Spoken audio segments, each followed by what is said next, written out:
My name is Jashan Fairs. I come from the Al-Fairs family in Hebron. My father was born in Lebanon and my mother is Spanish. I was the first generation born in the USA, Dearborn, Michigan. My father didn't care about religion, although my grandparents were devout Muslims.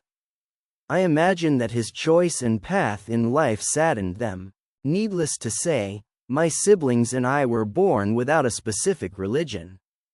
We were raised to be American children. Under strange circumstances, I was the only one of the three to go and live in Lebanon for 6 years during my teenage years. I should call this period my first encounter with Middle Eastern culture. My second phase of encounter came when I was in the U.S. Marines.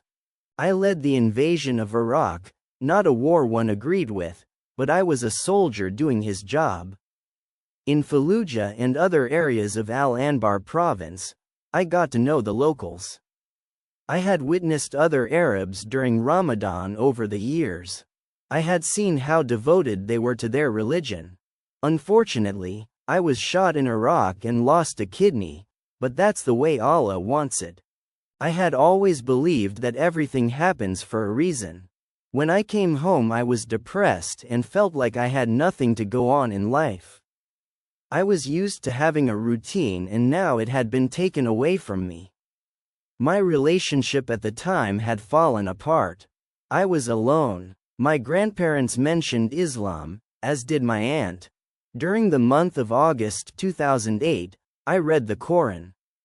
And it just made sense. It made more sense to me than the Bible or the Torah. It was very straight to the point. A Muslim's life has a routine. I needed this change in my life, to find my true self. Verily, this Quran guides to the straightest path and announces to the believing doers of good that they shall obtain a great reward. Quran 17-9. I finally had a routine. I had reasons to live and to improve my life a lot. I can say that I have made many friends in the past year, all from different countries in the Middle East, Egypt, Palestine, Jordan and Qatar. And these friends have helped develop who I am now. And for that I am eternally grateful.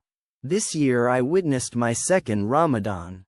Unfortunately, I couldn't fast because I'm a juvenile diabetic, but I donated food, money and time to people in need for all 30 days.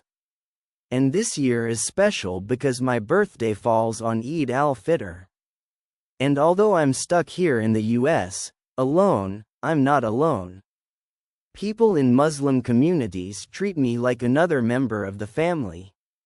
And I have to say that this life that we live, the Din, Islamic way of life, that we live, unites us.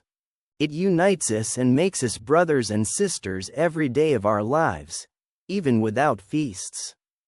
So I promise that I will always treat everyone as my brother and sister and help those in need, even in times of no special purpose. I will do this every day of my life. Worship Allah and do not associate with Him. Treat kindly your parents and relatives, the orphan, the needy, the near neighbor, the stranger, the companion, the traveler and your servants. God does not esteem any arrogant or boastful person. Quran 4:36.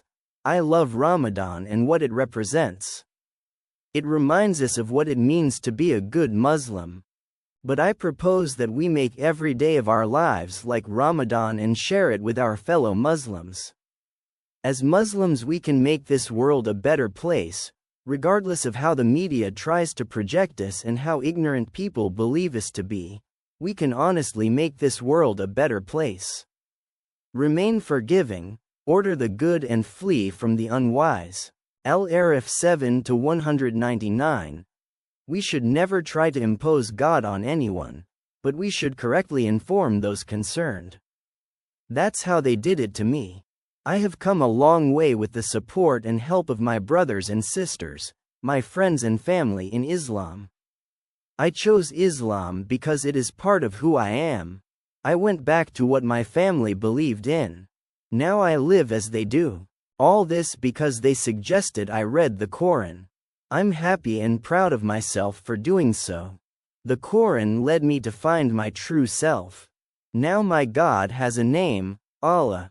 I suggest that non-believers keep an open mind and look at what the Quran has to say. There is a lot to see if you read it with open eyes. The Quran is simply a tool and guide that we should use to live a correct path. It promotes peace, love and a strong trust in Allah. And what will make you understand what it is to overcome vicissitudes. It is freeing a captive, or feeding an orphaned relative or a destitute person on a day of hardship. It is to be counted among the believers who commend one another to perseverance and entrust themselves to mercy. Al-Balad 12-17.